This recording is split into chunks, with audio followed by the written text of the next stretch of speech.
Hi friends, നമസ്കാരം. ഇന്ന് നമ്മൾ തയ്യാറാക്കുന്നത് ഒരു ഈവനിംഗ് സ്നാക്കിൻ്റെ റെസിപ്പിയാണ്. 5 മിനിറ്റ് കൊണ്ട് നമുക്ക് ഈ ഒരു പലഹാരം തയ്യാറാക്കി എടുക്കാൻ കഴിയും. ഗോതമ്പ് പൊടിയും പഴവും ഉപയോഗിച്ചിട്ടാണ് വളരെ ടേസ്റ്റി ആയിട്ടുള്ള ഈ സ്നാക്ക് നമ്മൾ തയ്യാറാക്കി എടുക്കുന്നത്. അപ്പോൾ പഴം കൊണ്ട് തയ്യാറാക്കുന്ന ഈ സ്നാക്ക് എങ്ങനെയാണ് തയ്യാറാക്കി എടുക്കുന്നതെന്ന് കണ്ടു നോക്കാം. അതിനു വേണ്ടിയിട്ട് ഞാനിവിടെ 5 പാളയംകോടൻ പഴമാണ് എടുത്തിട്ടുള്ളത്. നന്നായി പഴുത്തിട്ടുള്ള പഴമാണ് ഞാൻ എടുത്തിട്ടുള്ളത്. ഏത്തപ്പഴമോ റോബസ്റ്റയോ ഏത് ചെറുപഴം ആണെങ്കിലും അതുപയോഗിച്ചിട്ട് നമുക്ക് ഈ സ്നാക്ക് റെഡിയാക്കി എടുക്കാവുന്നതാണ് കേട്ടോ. ഇവിടെ ഞാൻ ഈ പഴം അരിഞ്ഞെടുത്തിട്ടുണ്ട്. ഇനി നമുക്ക് വേണ്ടത് പഞ്ചസാരയാണ്. ഇവിടെ ഞാൻ 1/4 കപ്പ് പഞ്ചസാര ഒരു മിക്സിയുടെ ജാറിലേക്ക് എടുത്തിട്ടുണ്ട്. നമുക്കിവിടെ പഞ്ചസാരയ്ക്ക് പകരം ശർക്കര വേണമെങ്കിലും ഉപയോഗിക്കാം കേട്ടോ.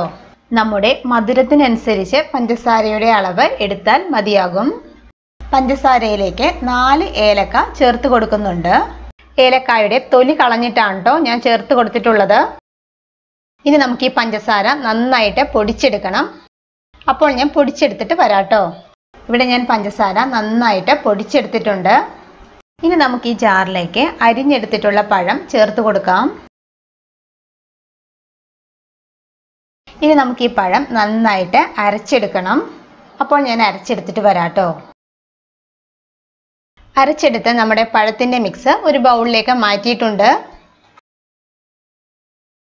ഇനി നമ്മൾ ഇതിലേക്ക് ആഡ് ചെയ്ത് കൊടുക്കുന്നത് 1/4 കപ്പ് ചിരകിയ നാളികേരമാണ്. ഇനി ഇവിടെ ഞാൻ 1 കപ്പ് ഗോതമ്പ് പൊടി എടുത്തിട്ടുണ്ട്. അതുകൂടി നമുക്ക് ആഡ് ചെയ്ത് കൊടുക്കാം. ഗോതമ്പ് പൊടിക്ക് പകരം നമുക്ക് മൈദ വേണമെങ്കിലും എടുക്കാവുന്നതാണ് കേട്ടോ. ഇനി നമുക്കിതിലേക്ക് അല്പം ഉപ്പും കൂടി ചേർത്ത് കൊടുത്ത് മിക്സ് ചെയ്തെടുക്കാം. കട്ട പിടിക്കാതെ നന്നായിട്ട് മിക്സ് ചെയ്ത് കൊടുക്കണം കേട്ടോ. ഇതിലേക്ക് അല്പം പാലും കൂടി ആഡ് ചെയ്ത് കൊടുത്ത് മിക്സ് ചെയ്തെടുക്കുന്നുണ്ട്. പാലിന് പകരം നമുക്ക് വെള്ളം ചേർത്താലും മതിയാകും കേട്ടോ. ഇനി നമുക്കിതിലേക്ക് ഒരു 2 പിഞ്ച് ബേക്കിംഗ് സോഡ, അപ്പക്കാരം ഉണ്ടല്ലോ, അത് ആഡ് ചെയ്ത് കൊടുത്ത് നന്നായിട്ട് മിക്സ് ചെയ്തെടുക്കാം. മാവിൻ്റെ ഒരു കൺസിസ്റ്റൻസി ഇതുപോലെ ഇരിക്കണം. മാവ് കൂടുതൽ ലൂസായി പോകാൻ പാടില്ല കേട്ടോ. മാവ് ലൂസായി പോവുകയാണെങ്കിൽ അല്പം ഗോതമ്പ് പൊടിയും കൂടി ആഡ് ചെയ്ത് കൊടുത്താൽ മതിയാകും കേട്ടോ. മാവ് നമുക്ക് റെസ്റ്റ് ചെയ്യാൻ വെക്കേണ്ട ആവശ്യമില്ല. മാവ് മിക്സ് ചെയ്ത ഉടനെ തന്നെ നമുക്ക് സ്നാക്ക് തയ്യാറാക്കി തുടങ്ങാം. ഇവിടെ ഞാനൊരു പാനിൽ ഓയിൽ ചൂടാകുന്നതിന് വേണ്ടിയിട്ട് എടുത്തിട്ടുണ്ട്. ഞാനിവിടെ വെളിച്ചെണ്ണയാണ് കേട്ടോ എടുത്തിട്ടുള്ളത്. ഓയിൽ ഇപ്പോൾ ചൂടായി വന്നിട്ടുണ്ട്. കൈ വെറ്റാക്കിയതിന് ശേഷം ജസ്റ്റ് ഒന്ന് നനച്ചെടുത്താൽ മതിയാകും. എന്നിട്ട് മാവ് കുറേശ്ശെ ഇതേപോലെ എടുത്ത് ചൂടായ എണ്ണയിലേക്ക് ഇട്ട് കൊടുക്കാം. മാവ് നമുക്ക് ഇഷ്ടമുള്ള സൈസിൽ ഇട്ട് കൊടുക്കാം കേട്ടോ. ഞാനിവിടെ ഇട്ട് കൊടുക്കുന്നത് ചെറിയ സൈസിലാണ് കേട്ടോ. സ്പൂണോ ഫോർക്കോ ഉപയോഗിച്ച് ഇതുപോലെ നമുക്ക് തിരിച്ച് മറിച്ചു വിട്ട് ഫ്രൈ ചെയ്തെടുക്കാം. ഗസ്റ്റൊക്കെ വരുന്ന ടൈമിൽ വളരെ പെട്ടെന്ന് തന്നെ നമുക്ക് ഈ ഒരു പലഹാരം തയ്യാറാക്കി കൊടുക്കാവുന്നതാണ്. ഫ്ലെയിം കൂട്ടി വെക്കരുത്. നമ്മുടെ സ്നാക്കിൻ്റെ പുറം ഭാഗം പെട്ടെന്ന് തന്നെ ഡാർക്ക് ആവുകയും ചെയ്യും. ഉൾഭാഗം കുക്കായിട്ട് കിട്ടുകയുമില്ല. ഗ്യാസിൻ്റെ ഫ്ലെയിം മീഡിയം ടു ലോ ഫ്ലെയിമിൽ നമുക്ക് ഫ്രൈ ചെയ്തെടുക്കാം കേട്ടോ. ഈ ഒരു കളറ് ആകുന്നത് വരെ നമുക്ക് ഫ്രൈ ചെയ്തെടുക്കാം. ഇപ്പോൾ റെഡിയായി വന്നിട്ടുണ്ട്. നമുക്ക് ഓയിലിൽ നിന്നും മാറ്റാം. ഇനി നമുക്ക് ബാക്കി മാവും ഇതുപോലെ തന്നെ റെഡിയാക്കി എടുക്കാം.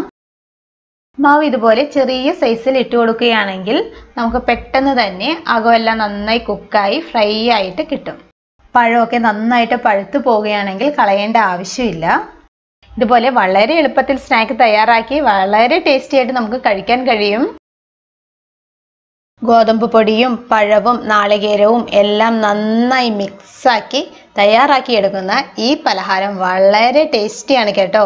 അതുപോലെ തന്നെ വളരെ സോഫ്റ്റ് ആണ് കേട്ടോ. എല്ലാവർക്കും ഉറപ്പായിട്ടും ഇഷ്ടമാകും.